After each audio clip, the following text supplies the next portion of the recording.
In today's video, we're going to talk about how to work the steps in Financial UA, specifically Step 1, living the step, bringing the step to life, and doing interviews. So if you're interested in working the steps with us here in Financial UA, I want to encourage you to stay tuned, and if you have a moment, to go ahead and click the subscribe button below, which will allow you to receive videos from us on a regular basis. And if you wish, you can click the notification bell, which will allow you to be notified every time Financial UA posts a new video, and you can be one of the first people to see it. So without any delay, let's work the steps together.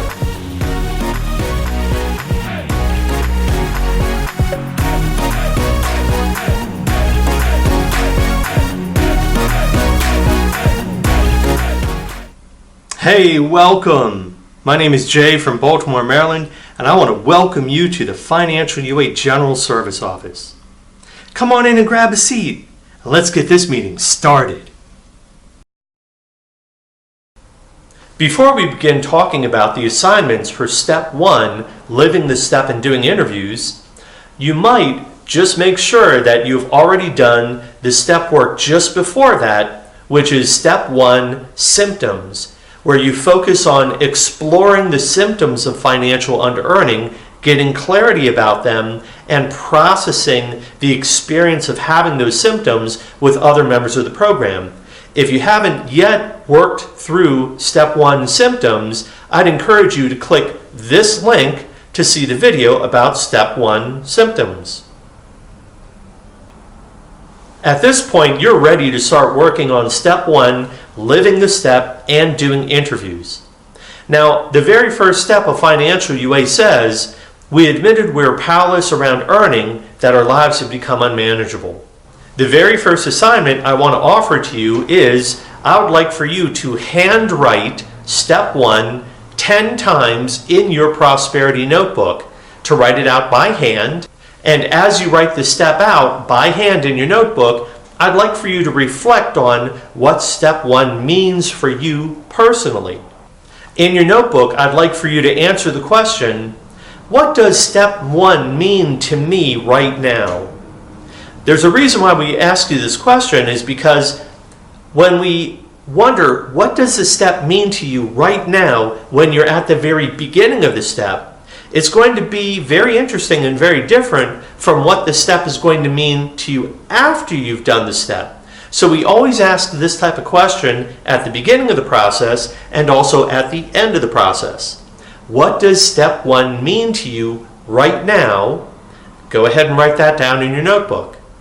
And then as a preview of coming attractions, as we conclude working on Step 1, I'm going to ask you to answer the same question again. What does Step 1 mean to you at that point where you've already finished the step? And you'll be able to look at and appreciate the difference in what the step means to you at the beginning of your process and also at the conclusion of that process.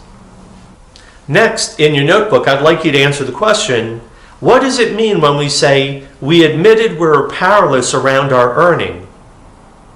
And then after you answer the question there, I'd like you to answer the question, what does it mean that our lives had become unmanageable? So go ahead and break this step down into pieces and then answer each of these questions about what this step means to you. It's easier to understand the step when you break it into smaller pieces and look at each piece, one piece at a time. Next, I want to encourage you to say a special prayer. And that special prayer is, Higher Power, what would you like to teach me about this step? And is there any experience that you could offer to me just for today that could help to shed some light on what Step 1 means to me? Can you give me an experience or a new perspective or perhaps an aha moment that helps me to understand this step at a deeper level so I can truly appreciate what does Step 1 mean to me right now? When you request this type of thing from your higher power or your earning power, asking them to help bring this step to life for you, asking your higher power or your earning power to help you to live this step what you're doing is you're inviting higher power into your process and allowing the higher power to develop and manifest itself as earning power, and to help to take that step and bring it to life in such a way as it's no longer an intellectual exercise, but instead the step evolves and becomes a spiritual experience. This is what we mean when the step comes to life. It's a way of taking the step itself, putting higher power into it, or channeling higher power into it, and then suddenly the step comes to life in a very spiritual way, and the step itself becomes a spiritual experience, and how you engage that step allows you to have a spiritual experience. As you do this, if you have any interesting experiences or notice anything unusual happen, write about it in your prosperity notebook. Take notes. That way you'll remember as time goes by, you'll remember how to itemize and describe and document all of the spiritual experiences that you have while you're working these steps. These spiritual experiences may happen very quickly. It might take a day, it might take a couple of days, but usually it happens relatively quickly because higher power always shows up when you request it to, and it definitely shows up when you start working the steps. The next part of your step work assignment is to begin doing interviews. Now, you've already had a taste of doing interviews back in step 1, symptoms, where you called 5 members in recovery and had an opportunity to share your experience, strength, and hope, as well as to hear their experiences around the symptoms. But here, we're going to take this tool of interviews to the next level. To prepare yourself for that, I want to encourage you to read the page on the financialua.org website called Interviews. It's located underneath the tab called Tools of Recovery and Tools of Prosperity.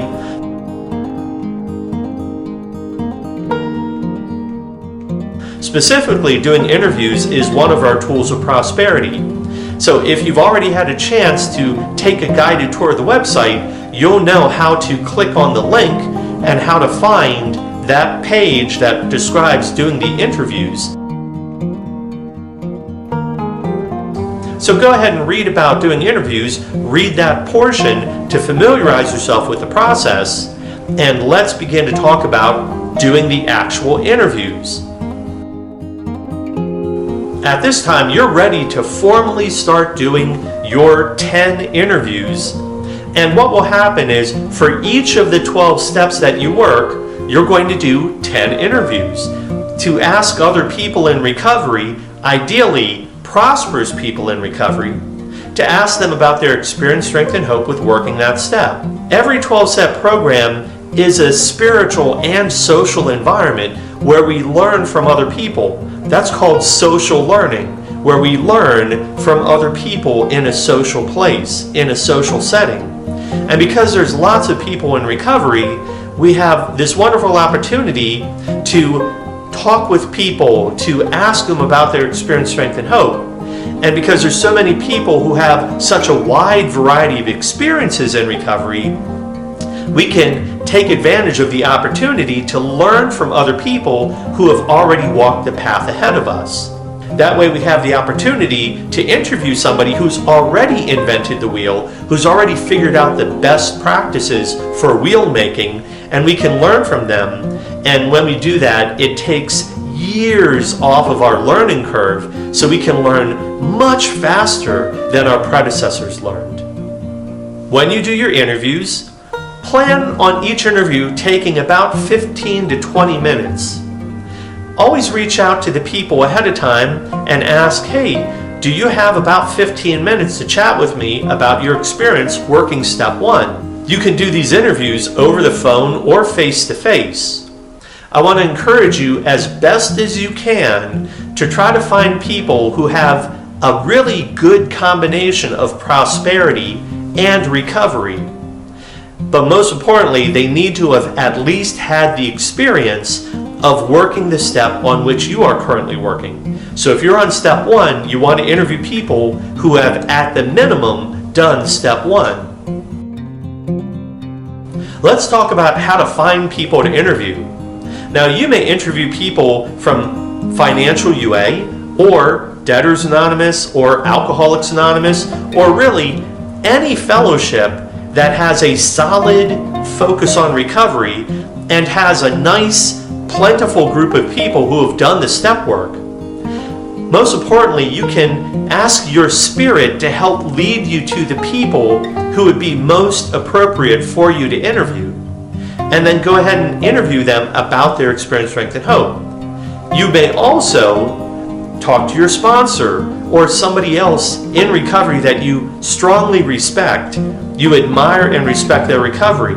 You can start by interviewing that person and then asking that person to refer you to perhaps 2 or 3 other people that they respect. And that's called networking, or I like to call it spiritual networking, where you can get one solid interview from a spiritual recovered person and then ask that person to refer you to 2 or 3 other people. Then you interview them, and then you ask them to refer you to other people, and then you interview them. So before you know it, you have a wide variety of people that have all been introduced to you, and you don't have to go out into the world trying to find each specific person. You can cut a lot of time off your searching process by finding one good qualified person and asking that person to introduce you to other qualified people, and then asking those people to refer you to other qualified people, and then before you know it, you have a lot of qualified people. But you're able to do this through spiritual networking. I do want to encourage you that as you are preparing to do these interviews, be clear about your boundaries, because the interview process needs to be a safe, clean experience. Some of these boundaries that I would encourage you to consider are to ask that the person be willing to say the prosperity prayer or the serenity prayer with you before the interview begins. That way you're bringing in higher power, and you know that the higher power will help to hold the space for your conversation to happen in a really healthy way. I would also encourage you to consider stating right at the front that you want to hear the other person's experience, strength, and hope, not their advice or opinion about the step work. Advice and opinions are really not helpful at all. The real process of learning in a spiritual way is about listening to other people's first-hand experiences. That way you can take what you like and leave the rest. If during your phone call or your face-to-face interview, if the person you're interviewing does not really respect the boundary of keeping the focus based on sharing their experience, you are more than welcome to end the interview early. The interview, again, needs to be a safe experience for you, where you feel like you're receiving from another person rather than having them kind of poke or prod or probe about your experience. You can discuss your experience with your sponsor, but the interview is really about hearing the other person's experience and giving you the opportunity to learn from them as much as you can as those things may relate to you. During this interview, I also encourage you to take notes. That way you can keep and remember the most important things that you hear, again, taking what you like and leaving the rest. Once you finish that interview, I would encourage you to check in with your sponsor, just to touch base and also to turn the interview over. One of the great things about doing interviews is that you can learn a tremendous amount from the person you're interviewing. And then when you share about what you learned, about what your takeaways were, what your aha moments were, when you can share that with your sponsor gets to learn from your experience. So it creates a chain where everybody learns and everybody teaches. Lastly, after you've finished sharing and turning over each interview to your sponsor, all 10 interviews, I want to encourage you to share about what you learned from those interviews in a financial UA meeting or workshop. That way you can share with the entire group and offer those valuable tidbits of wisdom, sharing it with other people so that the entire group can learn from you. Of course, the content of your interviews does not have to be specific. It can be anonymous, meaning you don't have to say who you interviewed.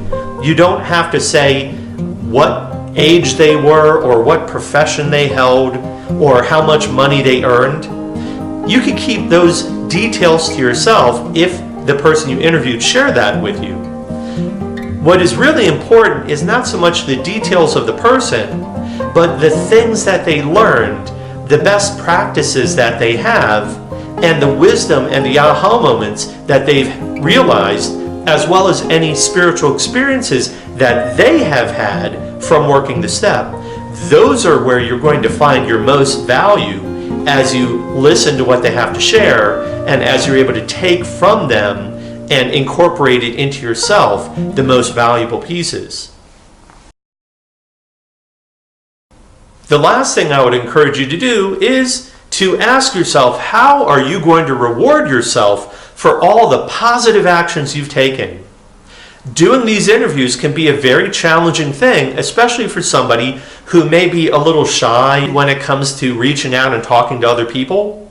But the thing is, if you're able to invite your higher power into the process, it takes away the fear, it takes away the timidity, so that you can simply feel like you're connecting with another person in recovery, and it will feel during your interview as if you're having a meeting because you've said the serenity prayer to start it or the prosperity prayer, and it's just a matter of listening to your speaker share their story, and you are holding space to receive that story. Now it's time for our 7th tradition. Every financial UA meeting ought to be fully self-supporting, declining outside contributions. There are no dues or fees for financial UA membership. All of our meetings and workshops are completely free to attend, both over the phone and face-to-face. Please keep in mind that we do have expenses such as covering the costs of our website, developing new literature, and maintaining our service office. If you would like to make a 7th tradition donation, you can click the PayPal link below or visit our website at financialua.org and click the donate button. You can also support this program by purchasing a copy of our Financial UA 12-Step Workbook or our Financial UA Traditions Workbook. Also, you can help us carry the message by subscribing to our channel and even by sharing this video with your sponsor or your sponsee. Lastly, please consider clicking that like button and give us a big thumbs up for service. By this point, you've done all 10 interviews, and again, you've taken notes about what you've learned from each of the people that you interviewed, and you've also shared and turned over what you learned from each interview. You've turned that over to your sponsor and also shared about it in a series of meetings or workshops. So you've had a chance to really process all of these things that you've learned. That's a lot of work, and I want to congratulate you for doing that work. Once you reward yourself, I would encourage you to write about how you rewarded yourself, and of course to share that in a financial UA meeting or workshop. I want you to circle back around and answer these questions again. What does step 1 mean to you now that you've finished step 1? I'm sure it may be somewhat different from what it meant to you at the beginning of the process. Now that you're at the end of the process of step 1, what does the word "we" mean to you? What does it mean, admitted we were powerless around earning? What does it mean that our lives have become unmanageable? Again, you answer these questions at the beginning of this step assignment. I want to encourage you to answer them again now that you're at the conclusion of the step assignment, and to just sit with how your perspective on the step has changed now that you have evolved spiritually from the beginning of the step to the conclusion of the step. And whatever realizations you have, I would encourage you to share those as well in a meeting or workshop in Financial UA. Now's the time for sharing. Who'd like to take a share? In the comments section below, please share your experience, strength, and hope around working step 1, living the step, bringing the step to life, and doing interviews? Would you like to share about what it was like for you when you did your interviews? Would you like to share about the most powerful or meaningful interview that you had? Please share about your takeaways or your aha moments. Anything that occurred to you during the interviews. What kind of spiritual experience have you had from step 1? Please share about it in the comments section below.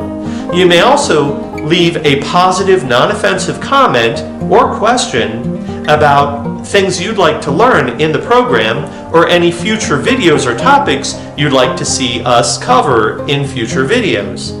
So again, share your experience, strength, and hope, and don't forget to click that subscribe button and click the notification bell. That way you will be notified every time we post a new financial UA video.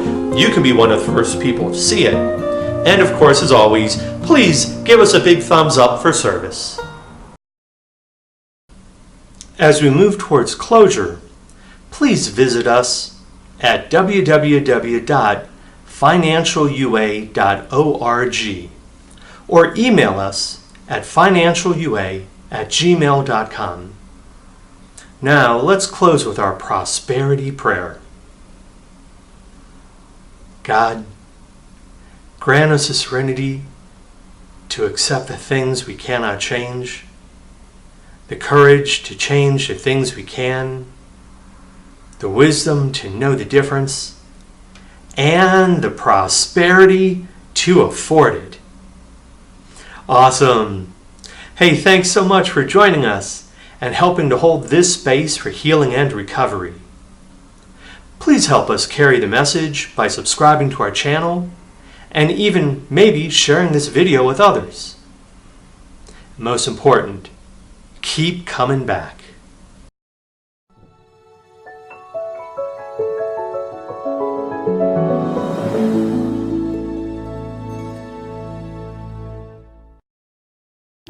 God grant us the serenity to accept the things we cannot change, courage to change the things we can, wisdom to know the difference, and the prosperity